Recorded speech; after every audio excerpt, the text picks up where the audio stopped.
que vous nous suiviez ce dimanche en direct à 19h30, en replay, voire même au podcast. Soyez les bienvenus dans Match après Match, votre rendez-vous pour débattre de l'actualité du football. Aujourd'hui, gros plan sur le FC Lugano, vous comprendrez dans quelques instants pourquoi, et sur la fin du mercato, qu'il soit suisse ou international. Vous connaissez le menu, je vous présente le casting. Alain Rohrbach, Steve Guillot et Michael Facchinetti, joueur du FC Lugano. C'est pour cela que l'on va parler du club tessinois. Mais avant toute chose, on ne vous a plus vu sur les terrains depuis le mois d'avril, début avril. Comment ça va? Non, pour le moment, tout se passe bien. Je suis content parce que mon genou réagit bien, donc c'est l'important. Après, il faut donner le temps au corps de pouvoir récupérer. Mais on va dire que je suis un peu en avance sur les prévisions. Mais on va dire que cette pause de la Coupe du Monde, pour moi, tombe vraiment à pic au niveau des dates parce que je ne pouvais pas espérer mieux, parce que je devais reprendre en janvier, mais je peux déjà commencer avant, donc je suis content déjà de ça. On vous retrouve en pleine forme pour la 17e journée autour du 20 janvier? J'espère en tout cas, parce qu'il faut retrouver les sensations et ça, on ne sait pas combien de temps ça va prendre, mais c'est clair que physiquement, tout genre de choses, j'ai aucun doute là-dessus. On va parler de votre club pour débuter cette émission. Ce FC Lugano, transformé depuis une année. Ça fait à peu près 12 mois qu'il y a le nouveau propriétaire, Joe Mansueto. Est-ce que ça a changé beaucoup de choses au cours des 12 derniers mois? Déjà, il y a une grande structure qui a été mise en place parce que je pense que malgré tout, Lugano manquait un peu justement d'ordre au niveau de l'organigramme, au niveau de l'équipe même.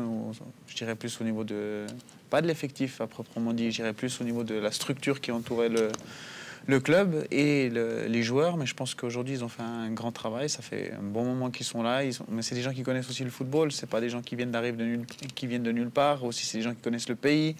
Donc ils ont pris aussi des joueurs qui connaissent à la fois notre championnat, tout en intégrant des joueurs un peu étrangers qui doivent après s'acclimater. Mais à Lugano, franchement, il y a une chose qu'il ne faut pas avoir de doute, c'est de s'intégrer dans le collectif et du groupe.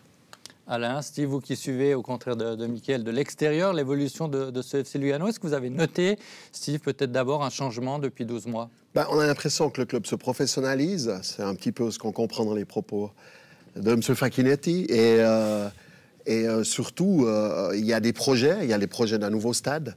Il y a un nouveau propriétaire. On a mis au rencard un peu l'ancien président qui prenait beaucoup de place. Et puis, si je ne m'abuse, il y a Georges Hetz qui est le directeur sportif. C'est juste?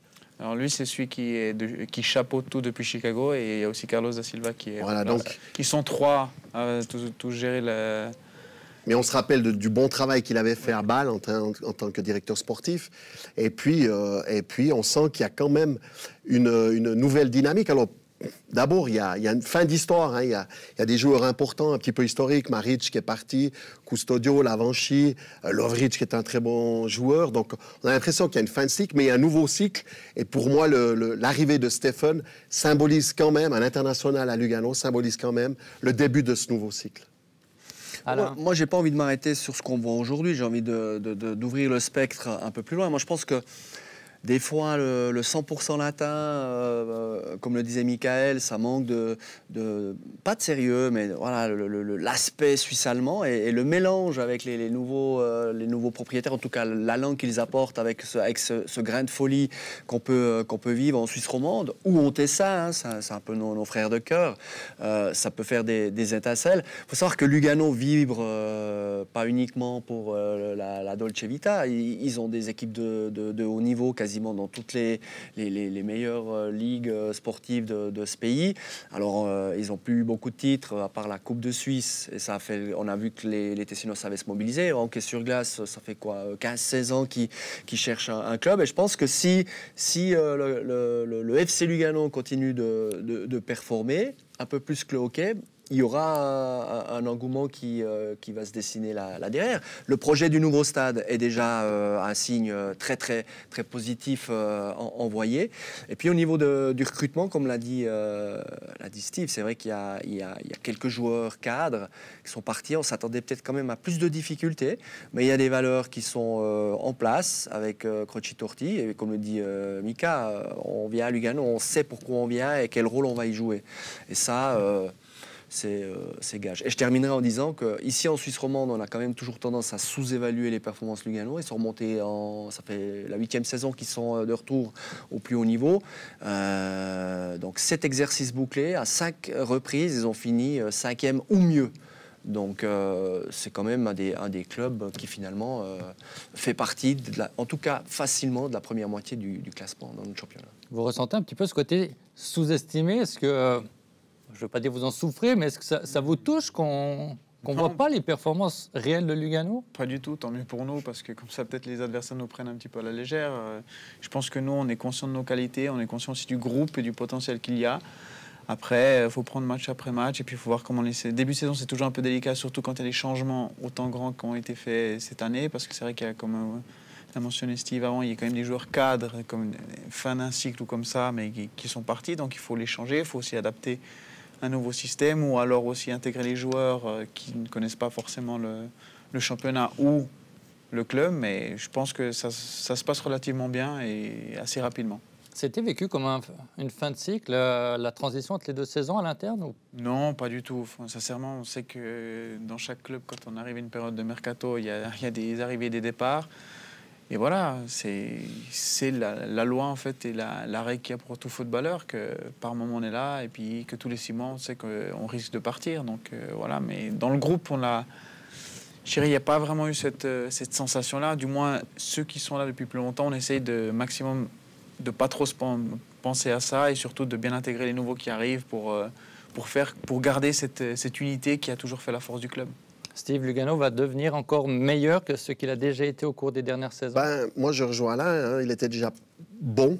On avait parfois une vision... Mais il a une petite marche quand même. Oui, on avait parfois une vision réductrice du FC Lugano en disant Lugano fait du Lugano, sous-entendu, il attend l'adversaire, il est très fort défensivement. S'il marque le premier goal, souvent il gagne le match. C'était un peu cette vision qu'on avait sur notre plateau. Et puis, il faut quand même l'avouer que l'esprit d'équipe, et ça allait bien au-delà, parce qu'il y a aussi des sacrés bons joueurs à Lugano, que, à mon avis, effectivement, on peut sous-estimer. Moi, je pense simplement à Botani, qui est un joueur techniquement assez exceptionnel et qui est peut-être un des meilleurs de notre championnat, mais on n'a jamais vraiment dit. Et donc, je pense qu'effectivement, il y a une marge, parce qu'il y a aussi plus de moyens. On sait que le nerf de la guerre dans le football, c'est un peu l'argent, et qu'aujourd'hui, on a l'impression qu'à Lugano, il y a de l'argent qui va permettre à Lugano, vraisemblablement, de grandir encore et peut-être de se rapprocher des toutes premières places et du podium. Et puis franchement, l'arrivée d'un joueur quand même cadre, membre de l'équipe nationale avec l'arrivée de Renato Steffen, c'est déjà un signe. Est-ce que Renato Steffen aurait été intéressé? Est-ce qu'on aurait eu la même attractivité avec M. Renzetti? Il y aurait eu un autre discours, peut-être. Moi, je pense que c'est un signe justement que Lugano a déjà franchi un pas, même si ça ne se voit pas au niveau du stade, parce que voilà, il faudra la première pierre et puis qu'on voit les tribunes sortir de terre. C'est prévu pour l'été prochain. Là. Mais le fait que de tels joueurs viennent s'engager à Lugano, je pense que Lugano a changé de dimension dans l'esprit du marché du football suisse. Oui, et puis un Lugano qui a pu aller chercher Doumbia à Zurich, par exemple, ça c'est quand même aussi un coup. On a vraiment de dire qu'il fut un temps où c'est plutôt le joueur de Lugano qui allait à Zurich. En l'occurrence, là, c'est l'inverse. Et effectivement, je pense qu'il y a vraiment une autre dimension pour rejoindre Alain et mettre un peu de l'eau au moulin. Il y avait d'autres clubs en Suisse qui étaient sur Steffen, notamment le FC Sion. Et finalement, il va jouer à Lugano. Donc ça veut dire que Lugano avait des arguments pour faire venir un international suisse. Vous sentez, Mickaël, des attentes un peu plus élevées maintenant pour cette saison, avec les moyens mis en œuvre pour vous permettre d'avoir une équipe plus performante? Écoutez, moi je pense que, comme disent les collègues ici, Lugano a montré qu'ils étaient capables de faire à la fois venir des joueurs de l'étranger, cas de l'équipe suisse, dans le club, comme des joueurs qui sont champions en fin de contrat, rejoindre le projet Lugano. Donc le discours doit être intéressant, parce que ce n'est pas des joueurs non plus qui sont en fin de carrière, qui ont 35-36 ans. Donc le projet est défini. Je pense qu'ils ont une ligne qui est assez claire. C'est qu'ils veulent construire pas à pas, parce qu'ils savent, Georg Heitz a déjà montré par le passé ce qu'ils ont fait à l'époque de Bâle. Pour devenir champion ou avoir de hautes ambitions, il faut faire step by step. Si tu ne le fais pas, si tu veux brûler les étapes, c'est mort. Le projet, c'est un château de cartes. Donc je pense que le club, justement, a montré que les choses se font petit à petit. Après, on a gagné la Coupe, donc c'était peut-être au-delà des espérances, mais je pense que dans le club, on le désirait tous. Et je pense que ça a aussi donné un élan supplémentaire à gagner aussi des titres. Mickaël a dit le mot champion, mais pas à pas. Le prochain pas, justement, à franchir pour cette formation? C'est gagner des trophées. Il y en a déjà eu un. C'est gagner des trophées. Justement, c'est répéter, venir bousculer la hiérarchie. Et puis, sur un malentendu, un jour, vous passez devant et vous êtes champion. Et puis, je pense aussi, quand même, le bas qui blesse pour moi actuellement, c'est la Coupe d'Europe. Parce qu'aujourd'hui, quand vous discutez à l'international, Steve, vous êtes dans le monde des agents de joueurs et du marché. Les clubs qui sont regardés en Suisse sont quasiment exclusivement IB et Bâle à ce jour. Donc un joueur qui veut rayonner à l'international, prenons l'exemple d'Imery, il sera peut-être encore plus en lumière parce qu'il est à IB que s'il était resté à Servette où il était indéboulonnable, titulaire et joueur 4 du vestiaire. Et ça, Lugano doit gentiment s'en approcher, doit aussi marquer le territoire en Suisse. Et puis tout club qui veut marquer le territoire en Suisse doit avoir des performances au niveau du palmarès national, mais aussi de quelques faits d'armes sur la scène européenne. Oui, puis quand même, Lugano peut s'appuyer sur un passé. Hein. N'oublions pas qu'il fut un temps où Lugano avait des sacrés joueurs. Hein. Moi, je pense à Galvao, il me semble qu'il y a eu Jiménez qui a joué. Il y avait des joueurs incroyables à Lugano. Alors bon, là, on parlait de mécènes à cette époque-là, à Lugano, mais c'est vrai que je donne entièrement raison à Alain, et je pense que le stade va faire partie de ce processus où on va se rapprocher de l'Europe, parce que Lugano devait aller jouer à l'extérieur ces matchs de Coupe d'Europe, et puis ça, il n'y a pas de miracle, c'est compliqué. Voilà, c'est ça. Non, ça enlève, et je pense que justement ce nouveau stade va aussi rapprocher le public, parce que ces terrains avec la piste autour, c'est vraiment pénible, et je pense que le fait que ce soit passé, parce que ça fait des années que ça traîne, que ça discute, etc., le fait que ce soit passé, qu'il y ait eu cette nouvelle direction qui soit arrivée, qu'il y ait eu ce titre, je pense que tout a amené un élan positif, et je pense que, comme je dis, ça va être step by step, mais je pense qu'elle est plus qu'entre de bonnes mains, puis bien gérée pour arriver à leurs objectifs. Oui, c'est vrai que l'ambiance est importante. Hein. On dit toujours, on prend l'exemple de Saint-Gall. Aujourd'hui, le stade était plein. On dit souvent que c'est le 12e homme. C'est vrai qu'à Lugano, c'est un des rares stades en Suisse où ça manque un peu d'ambiance. C'est le fait d'avoir cette piste. Vous avez 4-5 000, ça peut faire du bruit, 4-5 000. Mais en l'occurrence, des fois, on se dit, il y a peu de bruit. C'est vrai que le public tessinois, que ce soit dans les patinoires, que ce soit à Lugano ou à Ambry, c'est chaud. Et quand l'équipe nationale a eu joué au Tessin, souvent, c'est des magnifiques ambiances. Donc, c'est vrai que je pense que le stade va changer pas mal de choses pour le FC Lugano. Il n'y a qu'à voir comment ça s'est passé à la finale de Coupe. Il y avait 10 000 et 10 000 Tessinois, c'était bouillant. Quand on est rentré, puis qu'on est revenu avec le titre, il y avait plein de monde qui nous attendait sur la place pour fêter le titre, même si ça faisait presque 30 ans qu'ils n'avaient plus rien gagné. Je pense que le public, il y est. Après, je pense qu'il faut, c'est un tout, il faut les résultats, il faut donner l'envie au public de venir, et ça passe soit par les résultats, soit par les infrastructures qui sont adéquates. 2025, les théories optimistes, les ambitieux projets pour que ce stade soit réalisé, soit terminé. Est-ce qu'à ce moment-là, vous imaginez autour de cette table un Lugano candidat cette fois-ci au titre? C'est ce que j'espère, en tout cas. 3 ans, c'est suffisant, step by step. Ça veut dire il faut aujourd'hui renouveler ces joueurs cadres, c'est le cas. Mais ensuite, apporter des retouches au travers du mercato. Les moyens, ils semblent en posséder. Et puis, il faut toujours se fixer, on va dire, toujours se fixer mieux quand on a gagné la coupe et quand on est passé tout proche du podium. Oui, je dis pas de bêtises. On doit essayer de faire mieux. Facile à dire, hein, mais en sport, on sait qu'il peut y avoir des embûches. Mais là, les moyens, en tout cas, sont là, les structures sont là au niveau des dirigeants. Et moi, je dis oui, pourquoi pas. Vous y croyez aussi, Steve? Pour prendre l'exemple de cette année, quand on n'a pas renouvelé Custodio et Lavanchi, de ce côté de la Sarine, on s'est dit, mais c'est étonnant. C'est étonnant. On se disait, ouais, mais ils vont où? Puis au final, on se rend compte qu'on pensait que Lugano allait peut-être perdre en qualité. Je n'irai pas jusqu'à dire que Lugano allait aller dans le mur, Mais on s'est posé beaucoup de questions. Et c'est la preuve qu'on voit que Lugano sait où il va par rapport à son recrutement et ses joueurs ont été effectivement remplacés. Au niveau du scouting, je me permets... On passera au mercato et au scouting après. Mais au niveau scouting, aussi c'est important. Lugano, Mika, ils sont organisés comment, à l'international, je pense, avec la structure qui vous a repris en main.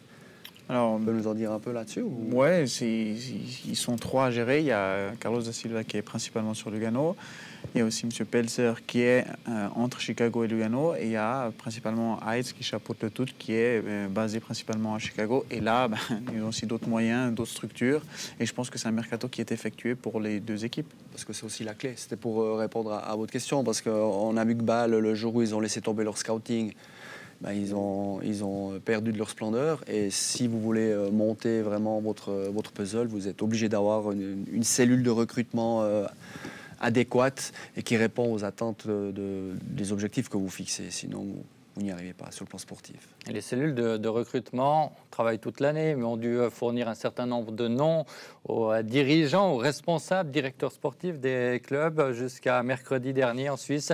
Clôture du mercato avec évidemment un nom qui est ressorti, Mario Balotelli à Sion. Mais pas seulement, il y a eu un certain nombre de jolies arrivées. Soyons francs, Stéphane à Lugano, on en a parlé. Crivelli qui a fait ses débuts avec succès aujourd'hui avec Servette. Moubandje, Cyprien et d'autres encore à Sion, outre Balotelli. On ne va pas faire le tour de tous les clubs.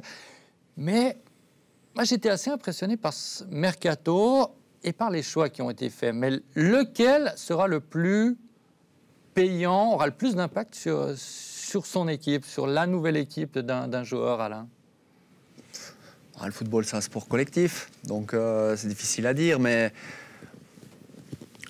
Stéphane, quand même, fait une trajectoire de carrière qui m'impressionne parce qu'il part quasiment de nulle part. Il est repéré Thun au départ, et puis ça part à l'étranger. Et puis là, il se dit, voilà, je veux aller au Qatar, alors je fais un choix de revenir en Suisse. Eaton aussi fait à peu près le même choix. Zekiri fait aussi ce choix-là. De là à vous donner un seul nom, Moubandje aussi peut y croire. Il fait aussi le choix de revenir en Suisse. Moi, j'ai plutôt envie de dire... je détourne la question. C'est très bien pour notre championnat de revoir toutes ces forces revenir, mais de là à vous dire lequel va être le plus impactant sur son équipe, c'est compliqué à dire, franchement. Michael, vous allez me dire Renato Stéphane, c'est votre coéquipier ou bien vous avez un autre nom à nous soumettre? Non, mais franchement, je ne pourrais pas vous donner un nom en particulier. C'est encore trop tôt pour voir l'impact qu'un joueur peut avoir. Mais c'est vrai que, comparé aux autres années, je pense que ça fait longtemps que le championnat, hormis l'arrivée de Balotelli, que voilà, c'est une dimension internationale, mais je pense que le championnat suisse a montré qu'il est dans le progrès, qui fait aussi revenir les étrangers qui sont encore internationaux. Il y a aussi des joueurs, un joueur allemand, je pense à Meyer, qui est arrivé à Lucerne. Donc il y a quand même des gros noms qui viennent dans le championnat et ça donne une attractivité. Et voilà, je pense que ça va être intéressant de voir cette année. Il y en a un où vous êtes dit « Waouh, joli, j'aimerais bien l'avoir comme coéquipier ».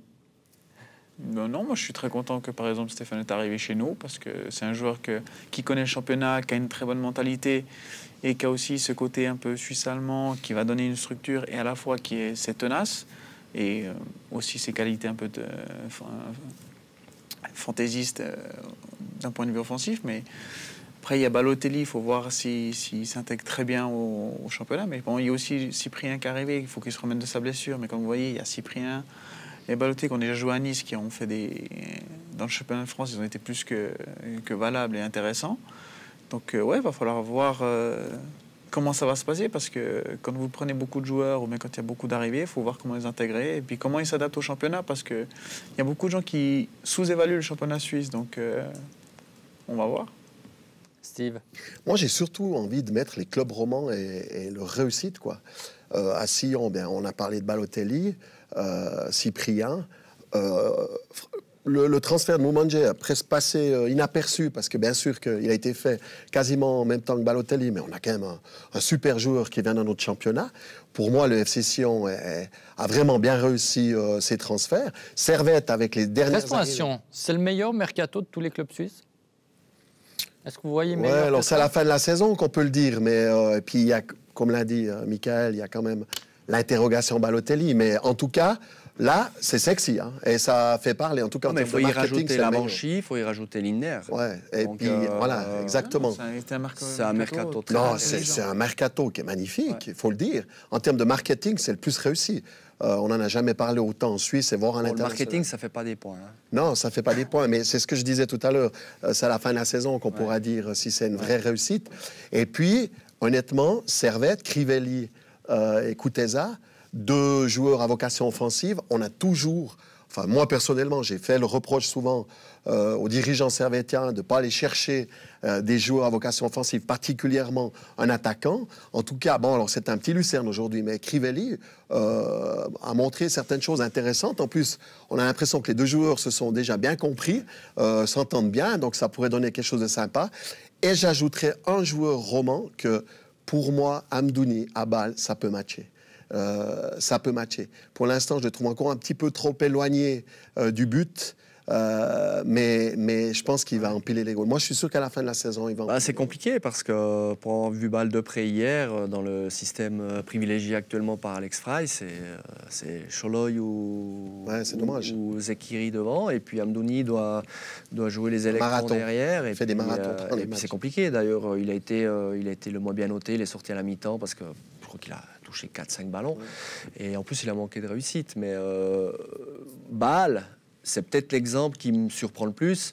Là, on a effectivement l'impression d'empiler les joueurs. Moi, je fais ma feuille de match hier. Je veux dire, il est comme hockey sur glace, quoi. Il a 3 lignes pour son quatuor offensif. Et là, Alex Frey annonce un turnover imposé par un calendrier chargé. Mais on a l'impression que si tu mets pas les bons joueurs ensemble, ça ne matche pas. Puis aujourd'hui, on a le FC Bâle qui traîne en fond de tableau. Je pense que le mercato d'IB aussi est à souligner quand même, aussi réfléchi, anticipé par rapport aux joueurs qu'il pouvait perdre. Finalement, Fasnacht, Gamaleu reste. Donc aussi un mercato réussi. Mais parfois, de garder les joueurs, c'est un mercato réussi. Rieder, exactement. C'est aussi presque un succès de le garder. Beaucoup d'équipes, on a le sentiment que tous les changements qu'il y a eu repartent pas de zéro, mais presque. Est-ce que ça a une influence sur les semaines à venir? Est-ce que les équipes qui ont peut-être moins changé vont être plus à l'aise dans les semaines à venir? C'est une musique d'avenir, on ne peut pas vraiment savoir. Il peut très bien que les joueurs qui sont arrivés s'adaptent directement puis que ça fonctionne. Il y a aussi les mercato, comme par exemple l'IB, ils ont pris pas mal de joueurs qui connaissent le championnat. Il y a le retour d'Ensame, il y a Eten, ils sont allés prendre au Greenwich. Donc c'est aussi un mercato qui est assez intelligent. Ils ont pris aussi Benito. C'est tous des joueurs qui connaissent, donc le temps d'adaptation sera beaucoup plus rapide.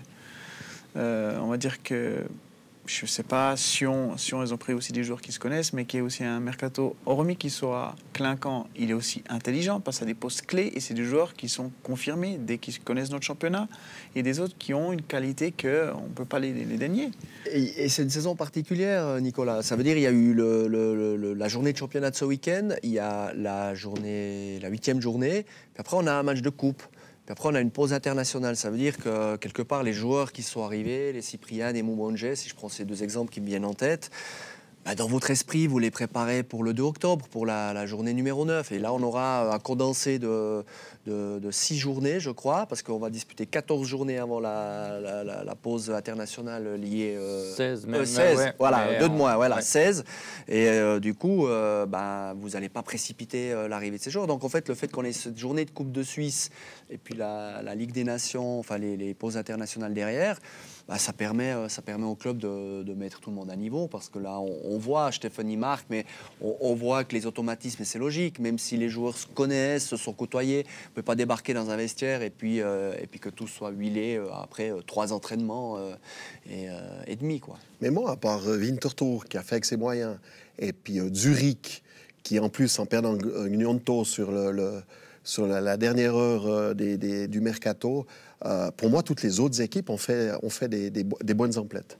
À part ces deux équipes-là, je trouve que le reste était intéressant et inhabituel pour notre championnat. On peut s'attendre à un meilleur championnat ou finalement ça n'a pas plus d'impact que ça, la qualité des joueurs? Oh ben, plus vos joueurs sont bons, en principe, plus ça a un impact sur la qualité du championnat. Mais moi, je suis comme Michael, hein, je ne sous-estime pas notre championnat. Je trouve qu'il y a des bons matchs. Après, c'est clair, on n'a pas le même impact auprès du public. Au niveau des télévisions aussi, on ne peut pas comparer notre championnat à la Première Ligue anglaise, etc. etc. quoi. Ce qui sera meilleur, moi j'espère qu'il restera homogène le plus longtemps possible. Ouais. Ça veut dire que moi j'adore le classement actuel après cette journée. Mais voilà, IB n'étant pas qualifié pour les compétitions européennes, j'ai au fond de moi une petite crainte qu'il s'envole d'ici mi-novembre déjà. Bah, voilà, les circonstances de jeu font qu'aujourd'hui il s'incline à Saint-Gall. Alors j'aime énormément IB, j'aime Saint-Gall, donc je suis pas mécontent de voir que c'est la bouteille à encre en haut du classement, avec des Romans qui sont en embuscade, c'est très bien. On a Getse, on a Lugano, on a deux équipes zurichoises décrochées, mais pour le reste, bah, on est reparti pour avoir un championnat, à mon avis, bien compact. Et c'est tant mieux, non? C'est plus excitant à jouer comme ça. C'est clair, c'est très intéressant tant qu'il n'y a pas un champion, on va dire, en mars ou février. Franchement, c'est pas... Ouais, parce que si Mika retrouve les pelouses puis qu'il y a déjà le champion qui est connu... on va quand même faire un step pour toutes les équipes, pour tous les joueurs, pour être à niveau? Je sais pas. Franchement, je pourrais pas vous répondre par rapport à ça. Je crois pas, non. Bâle, j'ai quand même envie, parce que vous avez évoqué ce mercato, ces joueurs empilés. Qu'est-ce que ça vous inspire? Parce qu'il y a aussi des grands noms. Augustin, ce joueur du Paris Saint-Germain, alors pas très très longtemps. Adams joue en Bundesliga. Hitz a une expérience aussi assez phénoménale en Bundesliga. Diouf, Stade Rennais. Calafiori, AS Rome. Non mais Degen, on sait ce qu'il veut. J'entends, il veut faire du trading. Il engage de jeunes joueurs à potentiel, qui viennent d'ailleurs de grands clubs, hein. Barcelone, Real, etc. Et puis derrière, l'intention est de vendre ces jeunes joueurs. Donc aujourd'hui, il y a un double enjeu pour le FC Bâle, c'est d'être tout en haut, être sur l'Europe et faire jouer de jeunes joueurs. Mais il y en a beaucoup. Il y en a beaucoup et peut-être un peu trop. Et un peu trop au même profil et un peu trop dans les mêmes postes. Et c'est un peu ça qui très longtemps avait été reproché au FC Sion. Si on prend un club qu'on suit quand même particulièrement bien, c'est qu'à un moment donné, si vous êtes, je pense que ça peut être confirmé par les acteurs, si vous êtes 28, voire 30 à vous entraîner, que tous les week-ends, il y en a 7 qui sont surnuméraires, qu'un match sur 2, vous êtes excellent, mais le week-end d'après, on vous met sur le banc pour donner du temps de jeu à tout le monde, pour mettre le plus de joueurs en vitrine, pour qu'ils aient la meilleure valeur marchande. Au bout d'un moment, c'est compliqué de garder tout le monde, on va dire, au mieux de sa forme. Inquiétude pour Bâle par rapport à cet effectif XXL? Vous avez connu un peu l'effectif XXL. Ouais, mais c'est vrai que c'est pas facile à gérer. Je pense qu'aussi pour les joueurs que tout d'un coup, du jour au lendemain, se retrouvent écartés sans réelle raison. Tout d'un coup, il y a aussi, ils arrivent avec une direction, un changement de direction. Après, il y en a des qui arrivent avec un entraîneur. Après, ils changent d'entraîneur. C'est vraiment compliqué. Et je pense que pour chaque équipe, quand tu travailles avec 35 joueurs, puis vous n'avez même pas de la Coupe d'Europe, c'est très compliqué. Chaque entraîneur, vous arrivez, mais rien qu'à l'entraînement, vous en avez 3 par poste. Vous voulez faire comment pour vous entraîner? Ça perd l'intensité, ça perd aussi de la qualité, parce qu'au bout d'un moment, après, tu as des joueurs qui vont un peu lâcher, tu as des joueurs qui savent qu'ils sont un petit peu décalés, ou tout d'un coup mis de côté pour X ou Y raison, ils n'ont pas la même envie ni intensité, donc ça peut vite créer des tensions, et même au niveau de l'entraînement, ça va perdre de la qualité. Je pense que ça, c'est les choses à éviter. Est-ce que Bâle a fait juste ou pas ça, c'est leur problème à eux, sincèrement. Parce que c'est pas de ce côté qu'on va les plaindre. Voilà, parce que je ressens, Michael. Non, mais sérieusement, c'est vrai qu'on ne va pas plaindre Bâle qu'aujourd'hui, ils ont peut-être des difficultés parce qu'ils ont trop de joueurs. Ma foi, c'est à eux de savoir quel sens ils veulent donner à leur équipe, quoi. Et voilà, ils ont eu pas mal de mouvements, je pense, et pas beaucoup de stabilité. Je pense que ça se ressent aussi dans leur club, quoi. Mais si on vous savez quoi? Dans une dizaine de matchs, les directeurs sportifs pourront affiner leur contingent s'ils le souhaitent, parce qu'il y a le prochain mercato qui arrivera au mois de janvier. Les choses vont très très vite, c'est un éternel recommencement dans le football. Ça va très très vite aussi dans match après match. On approche déjà 8h30 d'émission. À la fin de cette émission, j'ai encore envie de vous parler des internationaux suisses, parce qu'un certain nombre ont bougé. Une bonne dizaine de candidats potentiels pour la Coupe du Monde, qui elle aussi arrive très très vite. Je ne vais pas vous faire toute la liste, vous allez autour de cette table. Moi j'en ai une. En citer quelques-uns. Il s'est permis un pognon, un petit pognon. Qui a fait le meilleur choix, Steve, dans toute votre liste? Mais ce qui est sûr, c'est que quand on regarde ceux qui ont été en Angleterre, Freley, Akanji, Zakaria, Mbabou, chapeau, ils vont en plus dans des grands clubs. Hein. Par contre, j'espère qu'il y aura du temps de jeu. Parce qu'Akanji, il aura fort à faire dans la défense centrale. Donc Akanji, ce n'est pas le meilleur choix. City, il faut s'y imposer. Hein. Elle veut dire quelque chose. On a le droit d'intervenir, non? Oui, n'hésitez pas. Pas d'accord. Non, moi, il y a quand même une chose que je tiens à dire. Pep Guardiola est un des rares entraîneurs qui fait beaucoup de turnover. Et pratiquement chaque joueur qui est, surtout s'ils ont investi sur ce joueur qui a été choisi par Guardiola, il fait au moins une vingtaine de matchs par saison. C'est vrai qu'ils ont Ruben Dias, ils ont Stones qui jouent plus fréquemment, mais Ake a joué, Laporte. Je pense qu'effectivement, il y aura un bon turnover. Moi, je pense que c'est le meilleur choix. Parce que c'est un choix. D'autres n'ont pas choisi. D'autres, c'est Madame Véronique qui a choisi pour eux. Quoi. Madame Véronique. Ouais, Maman Rabiot. Maman Rabiot. Et puis, Football Business, Rabiot. Rabiot de Valet à Chelsea, finalement, c'est Zakaria qui y va. Zakaria qui part parce que Rabiot n'a pas trouvé de point d'ancrage. Donc, là, heureusement, il tombe aussi avec un entraîneur, Tuchel, qui aime aussi faire tourner, même si Jorginho et N'Golo Kanté au milieu, c'est quand même, à mon avis, lourd pour Zakaria. Mais moi, ce que je retiens, c'est nos 6 Suisses en Première Ligue, 6 internationaux. Enfin, oui, 6 internationaux qui jouent en Première Ligue, c'est juste extra. Enfin, c'est record, j'ai jamais vu ça, je crois, de mémoire. Après, on peut se poser la question quand même pour Freuler. Quitter Atalanta pour Nottingham. Alors, donc, le championnat, c'est pas non plus votre meilleur choix. Là, c'est compliqué.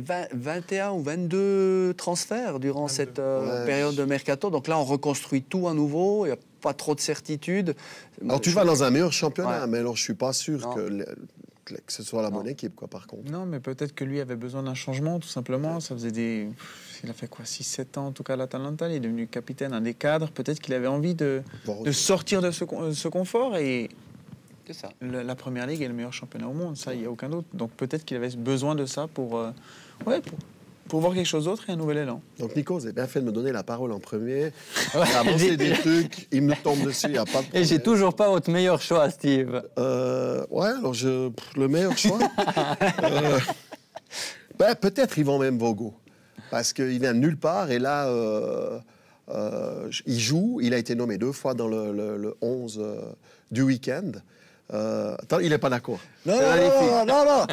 Je m'en vous parle, vous me vendez du rêve. Non, mais... Donc il était meilleur...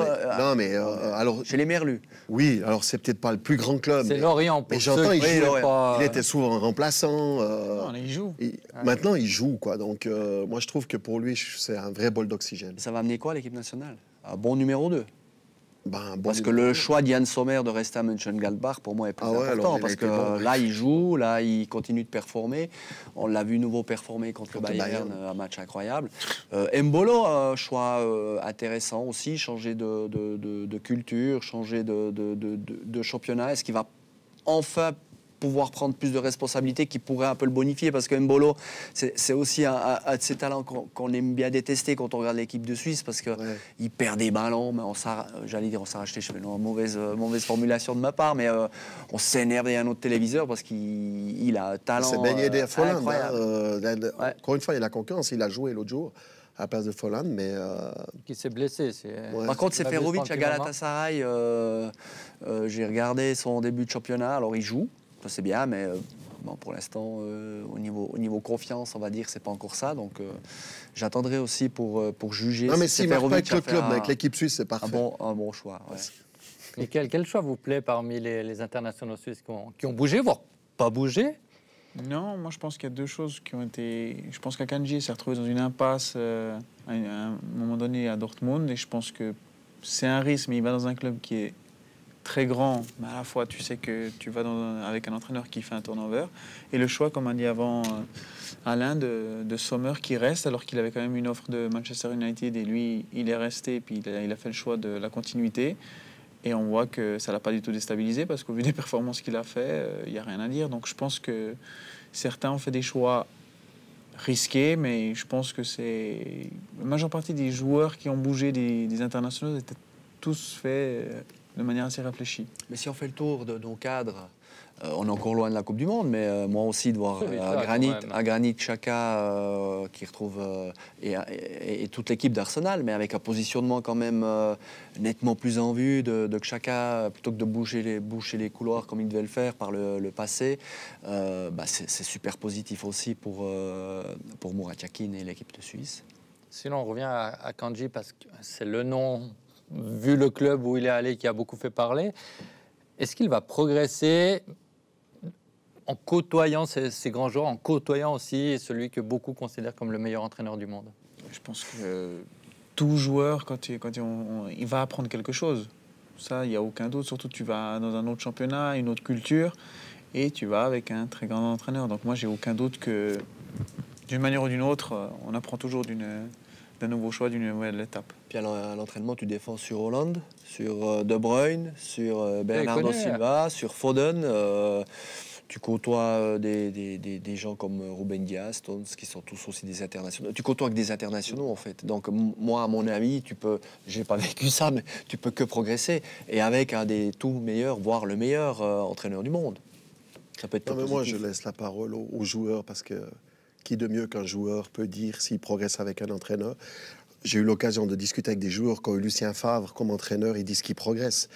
J'imagine que Guardiola, tous ces grands entraîneurs, ils vous font progresser. Et puis en plus de ça, il y a telle qualité de joueurs avec qui vous vous entraînez et contre laquelle vous jouez chaque week-end qui pourra que progresser.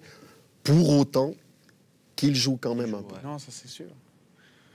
Il y a un certain nombre de joueurs, on en a évoqué certains tout à l'heure, qui ont changé soit pour revenir en Suisse, soit à l'intérieur du championnat de Suisse. On pense à Imeri de ce point de vue-là. Sinon, Zekiri qui est revenu en Suisse, Stephen, Amdouni, Mubanji qui revient en Suisse, Benito, peut-être en regardant un peu plus largement les choses.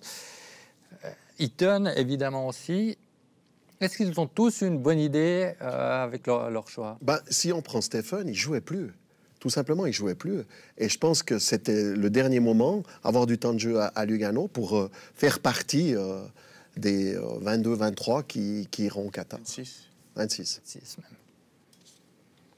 même. Non, mais vous me regardez, oui. Clairement... assez rapidement, parce qu'après, j'ai encore un petit thème à évoquer. Non. Mais allez-y. Vous boudez. Je fais mon gabé. Il appréciera. Non, mon gabé, c'est ça. On l'embrasse. Ah ouais, on l'embrasse. Oui, parce que vous le savez, ce qui va se passer mardi?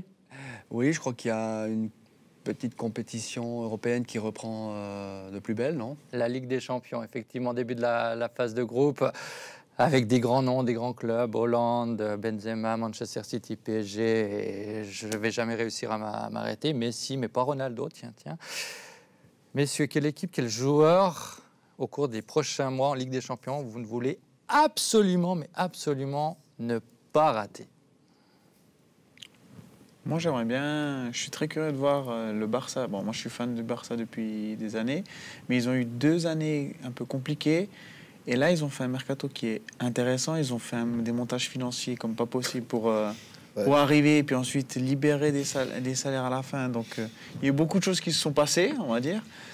Mais ils ont fait un mercato qui est très intéressant et qu'on voit là maintenant, la ligne d'attaque, elle a fière allure. Donc, et aussi, ils ont recruté défensivement. Donc, ça va être intéressant. Moi, j'espère que...